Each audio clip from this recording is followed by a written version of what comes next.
Des vagues idéales pour les surfeurs. Après l'Open de surf qui s'est tenu en septembre, les Sables d'Olonne s'apprêtent à accueillir une autre compétition prestigieuse, les Championnats de France. Et ça donne des idées à certains. C'est mon rêve et l'année dernière ça n'a pas eu lieu car à cause du coronavirus malheureusement. Et cette année je pense que j'ai largement le potentiel pour arriver au championnat de France. Donc j'aimerais bien faire une bonne place et voilà. Un rêve à portée de main pour les surfeurs sablais. Ils n'auront pas à se déplacer pour participer à la compétition. Et c'est pratique. Ok, nos vagues de tous les jours, elles sont pas forcément celles des îles, elles sont pas chaudes, elles sont pas parfaites, mais par contre on peut quand même très bien surfer dessus. Et c'est vrai que là, de voir les meilleurs s'exprimer sur ces vagues-là, ça va leur permettre de dire que oui, on peut y arriver, quoi. On peut bien surfer ici et par contre il faut s'entraîner.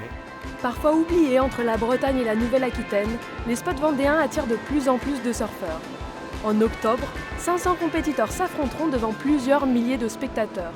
Une bonne nouvelle pour la ville.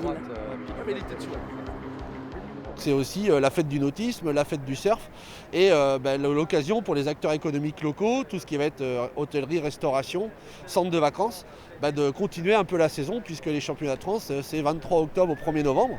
Donc on appelle ça les ailes de saison, donc c'est l'occasion d'apporter de l'animation en dehors de la période estivale. Mathieu Portereau fabrique chaque année 350 planches pour des sportifs du monde entier.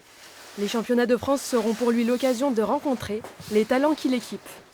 Ça va être sympa parce que ça va être l'occasion, il y en a certains qui ne sont jamais passés à atelier, des Guadeloupéens, des Martiniquais, donc là ils vont pouvoir venir enfin découvrir l'atelier, récupérer leurs planches directement à l'atelier au lieu que ce soit moi qui les envoie.